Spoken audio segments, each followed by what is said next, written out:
Hello and welcome to the 88 Supercar Challenge. This is part 3 of looking over each of the entries in automation. First up, we've got from Yeshua Man 1983, the White Cat.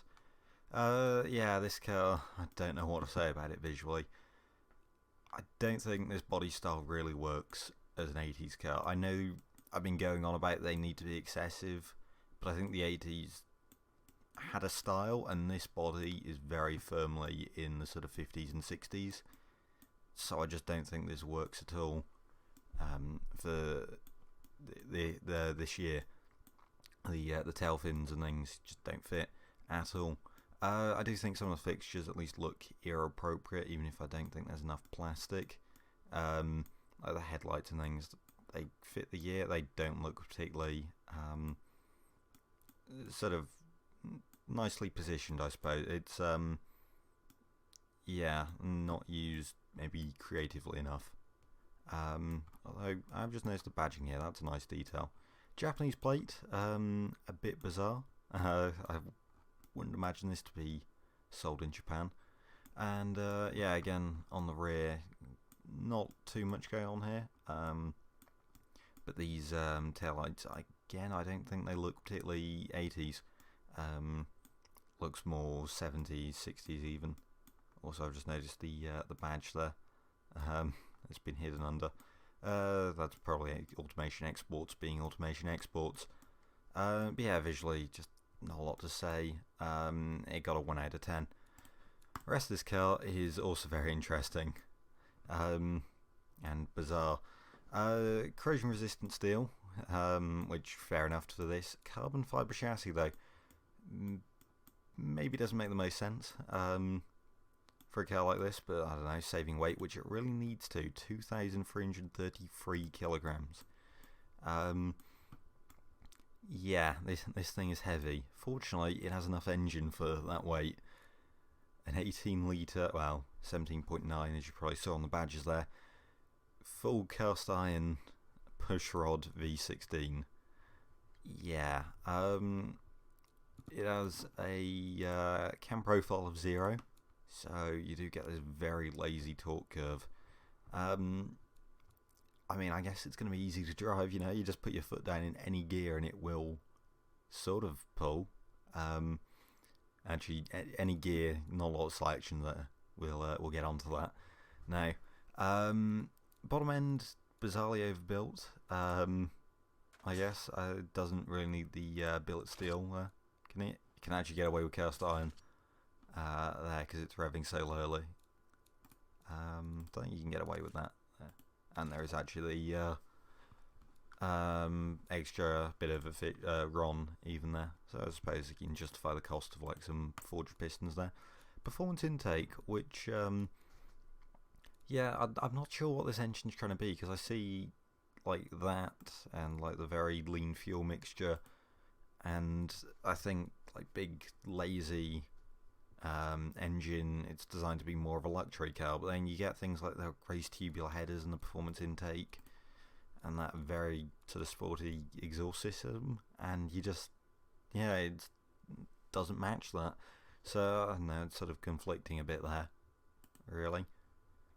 Plus 15 body quality. I believe this car has won the highest prestige at 76.8. It is up there. 2-speed manual. Yeah, this car is yeah, only a 2-speed.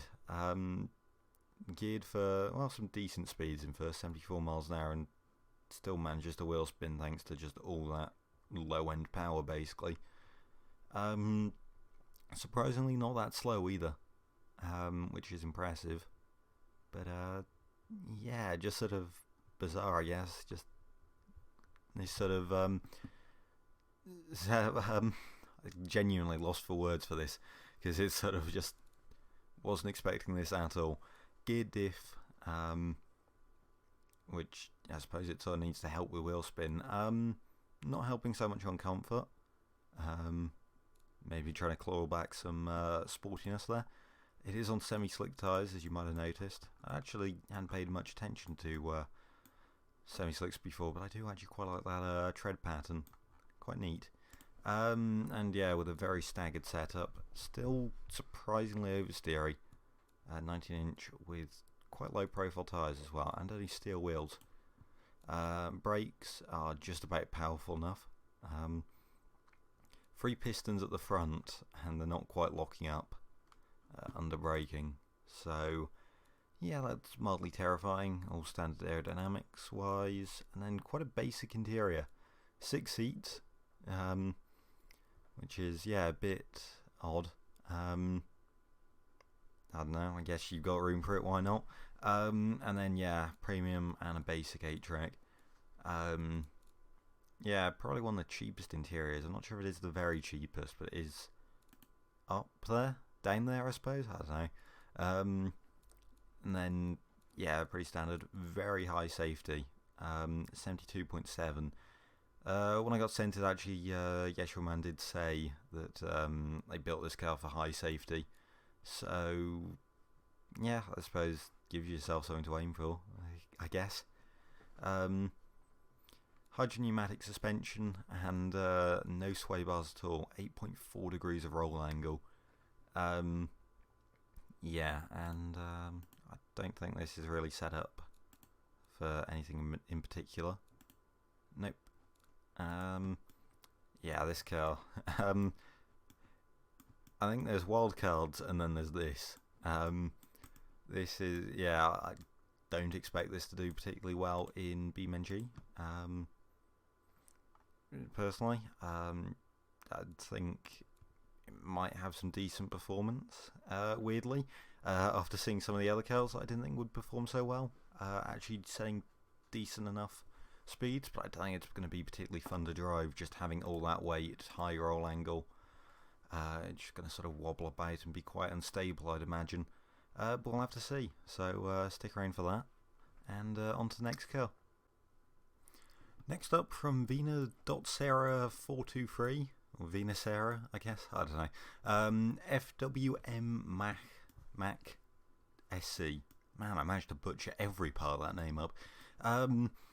Yeah, supercar thing, an actual one this time. It has the sort of false free spoke things. I'll try not to think about that.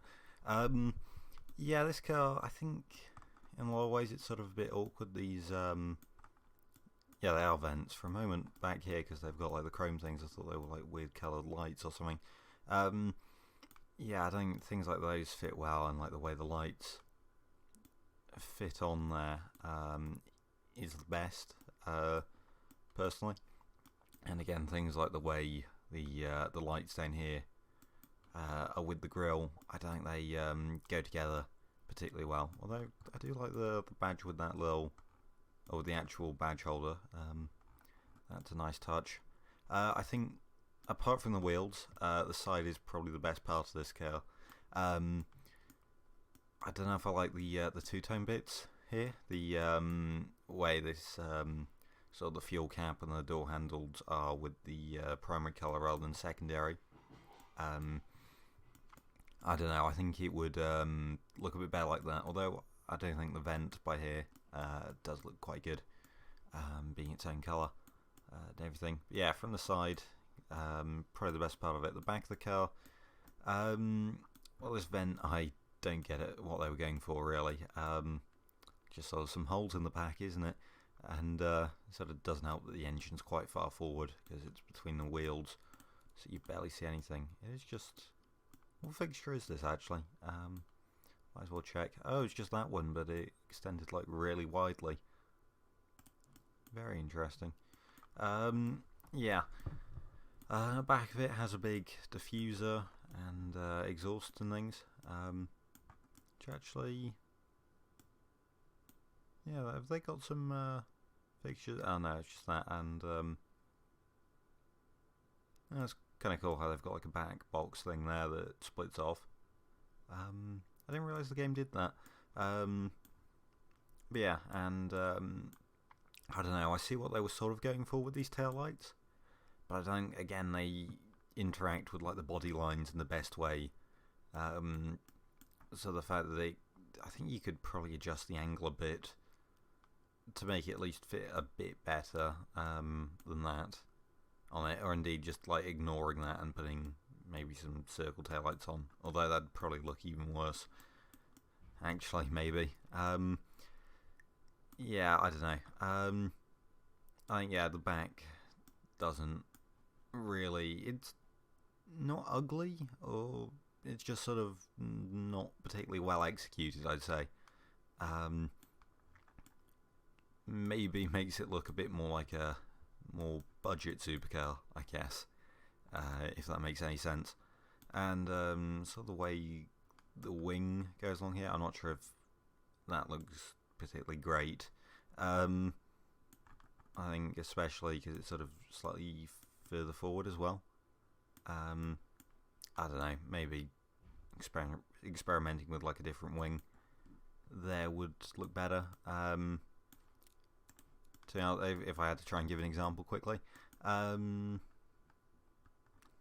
this can be the bit where I can't figure out anything. Which wing is it? It is that one.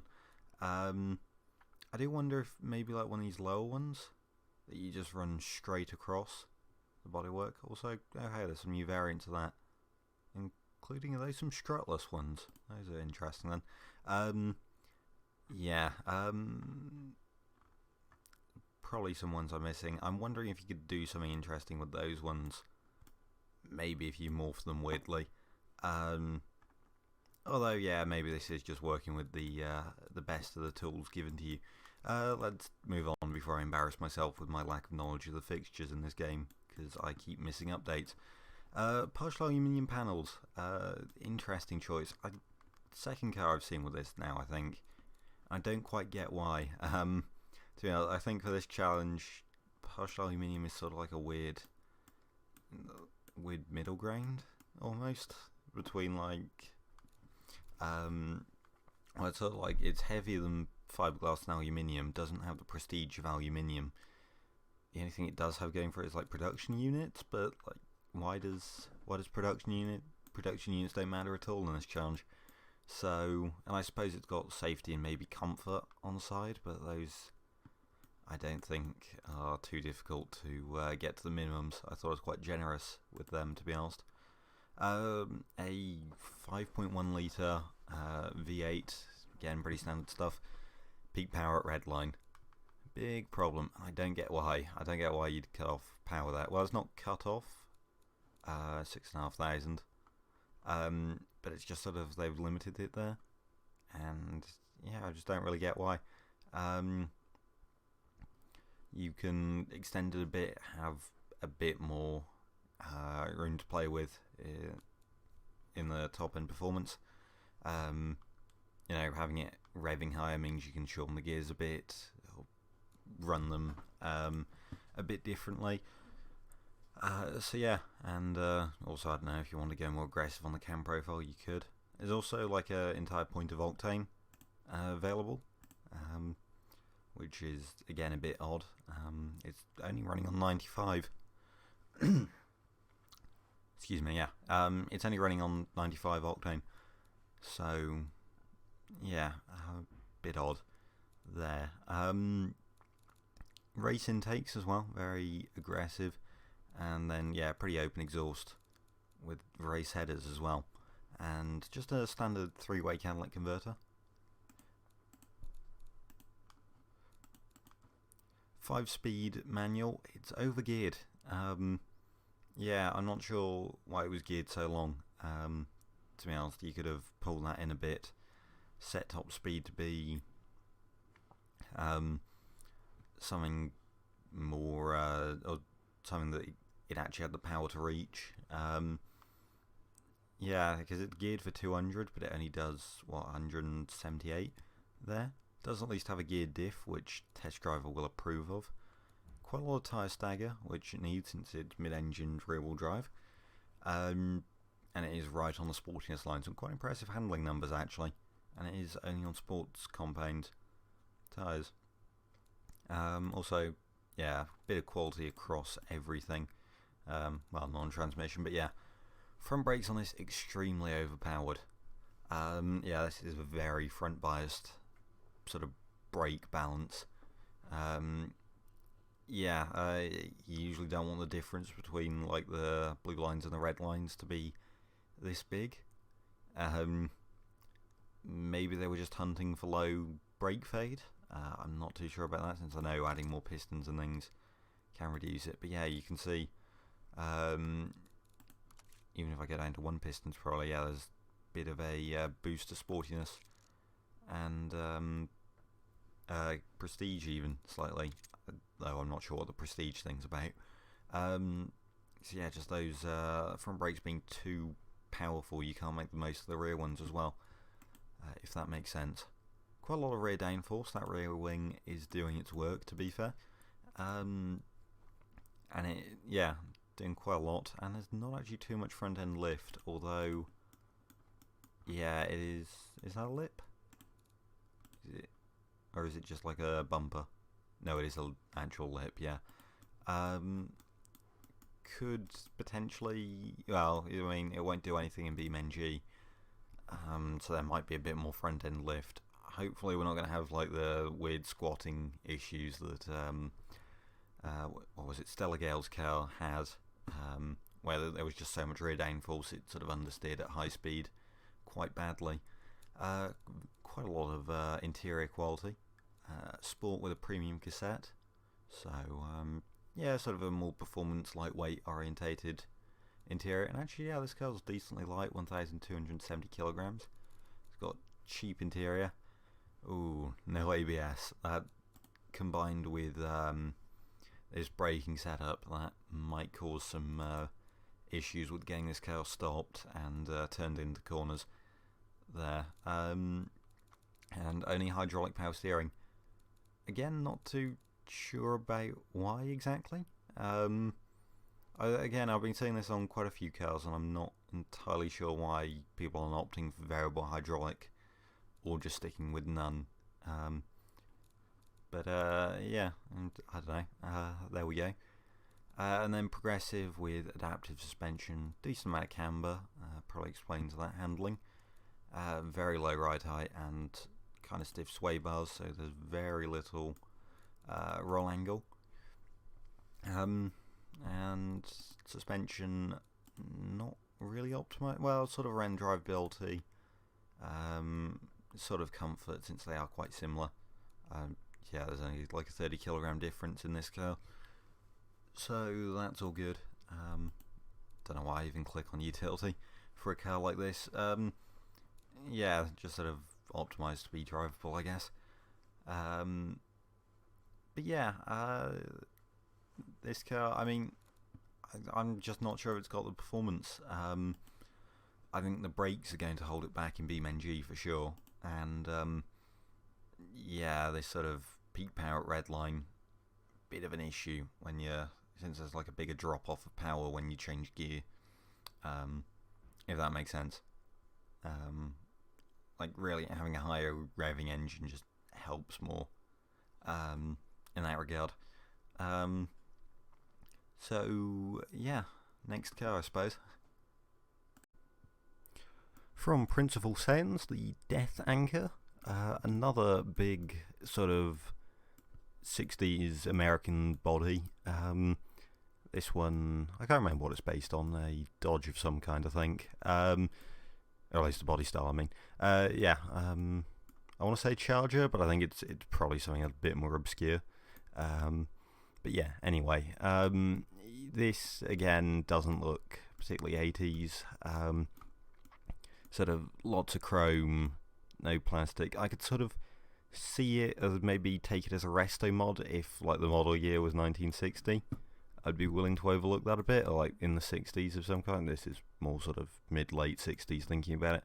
But yeah, the fact that it's like an 88 model and trim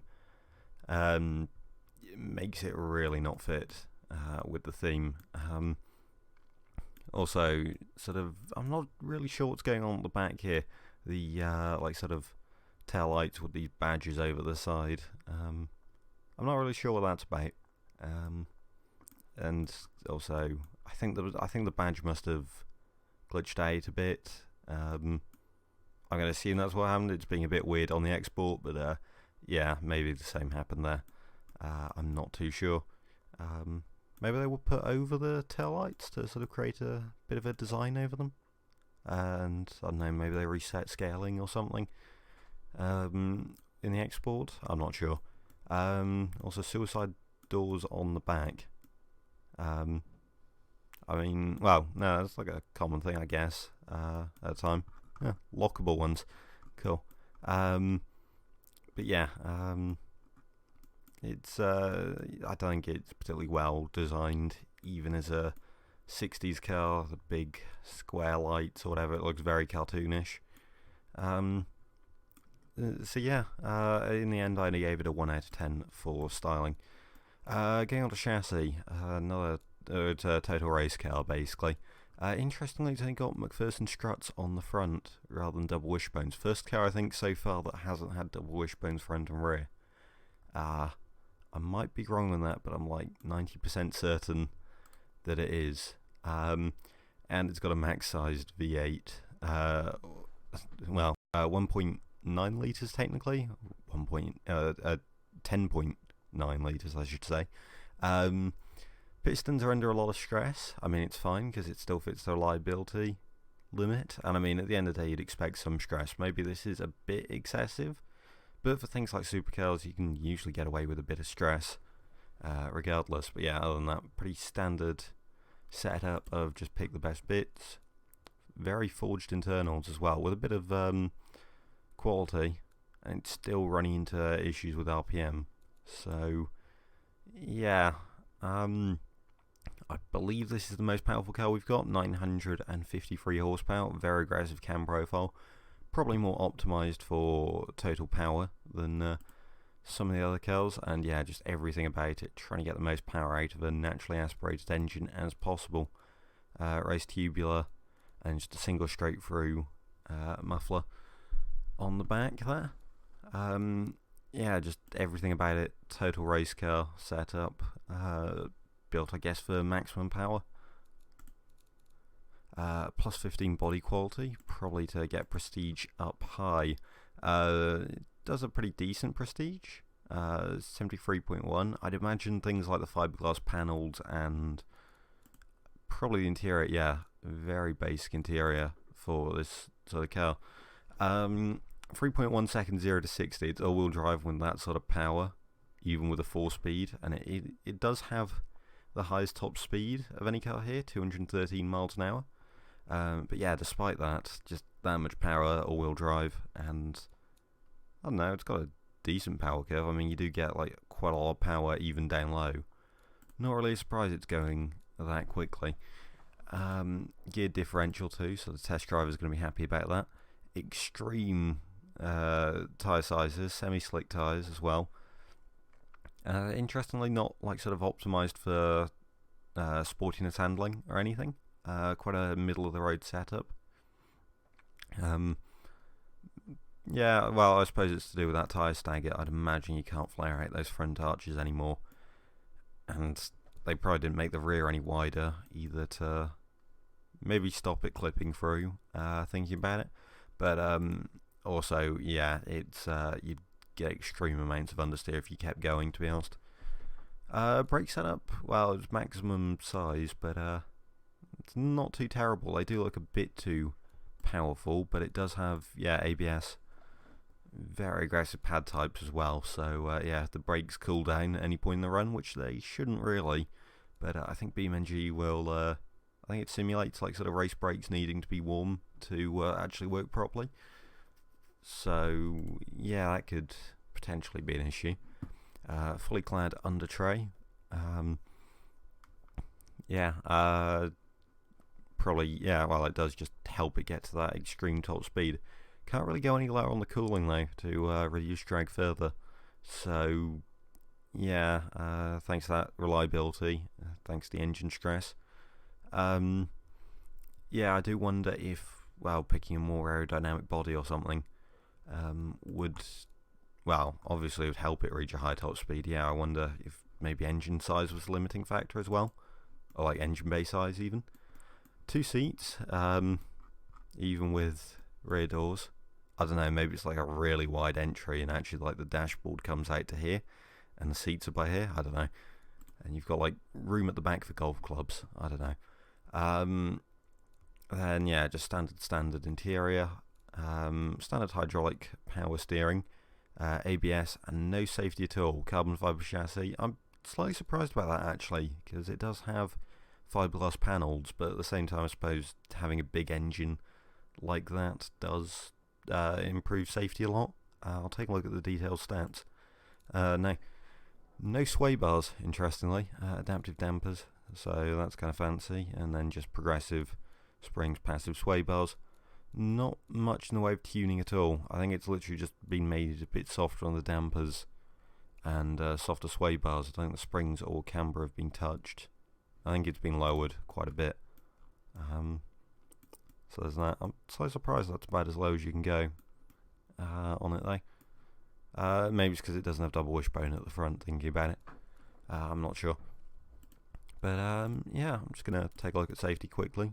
Yeah, big negative bit on the chassis and body because there's no safety stuff. Panels is only minus 8%. So yeah, it's actually slightly surprising that it is so high. But there we go. I guess it's just because it's a big and heavy car that it's doing so well safety wise. I don't know why I care about that so much. It's totally irrelevant. But yeah, there we go. I was just noticed, yeah, this is the 3.2 meter wheelbase variant of this. Should mean it's stable. I do wonder if it will definitely struggle to get turned in some of the turns, especially the hairpins and things, with it being all-wheel drive as well. Might be some understeer issues, but we'll see. But yeah, on to the final car of this episode. And finally, from TankCatapult, the Falcone Italia C88. This car, I don't know. I think some parts of it look quite good. I really like actually the way they've used the headlights and the taillights there. Is this actually... Oh, it's that headlight piece. That's quite a clever use of it, actually. Yeah, I do sort of like this front bumper arrangement. Yeah, I think the front of it does look very good. I think it's like sort of anything like crazy detailed or anything, but it does do a good job of looking good as a supercar. I will say, I think maybe it looks almost a bit too modern for 88. I think it just about gets away with it, but I do think maybe it's a bit almost 90s, if that makes sense. I think that was me being a bit nitpicky though. Then alongside here, so the vents and things, I mean, it's all pretty standard. It's just door mirror, door handle, and a vent. But I think the back really falls apart. If I'm honest, it doesn't particularly look supercar. Yeah, the vents and things are fine, I guess, but it's double wing. I'm just not sure what they were going for there. And then the tail light, it's just sort of a bit generic. I wouldn't call it particularly ugly, but I just don't think that it's anything special, if that makes sense.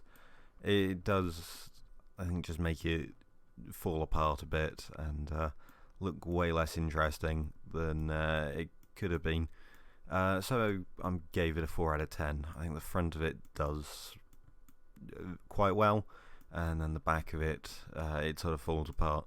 I do approve of the wheels though. Gold BBS wheels are always appreciated. Moving on to the chassis then. Aluminium panels, steel monocoque, pretty standard stuff with double wishbones front and rear. A 3.2 litre dual overhead cam V8 turbocharged, 4,000 RPM, the turbo spool up at. It's a flat plane as well, so I don't know, people that care about engine sounds can get excited about that. Me personally, I couldn't really tell apart what a flat plane sounds like to a normal one. Well, I might be able to, but I don't know, don't really care. Quite aggressive cam profile, very low compression, which is quite interesting. And then turbo setup, it's sort of just a bit big on the compressor and turbine. I'm guessing they were going for outright power. I did have a bit of a play around with this, trying to see if you could make it any better, theoretically, and you can, but then you start losing power, making it spool up at a more reasonable time. So it's, yeah, I'd say it's a decent enough turbo setup for what they were going for there. And yeah, quite an aggressive ignition timing actually. I do wonder if you lowered that actually and gave it a bit more compression, or would you see a power gain?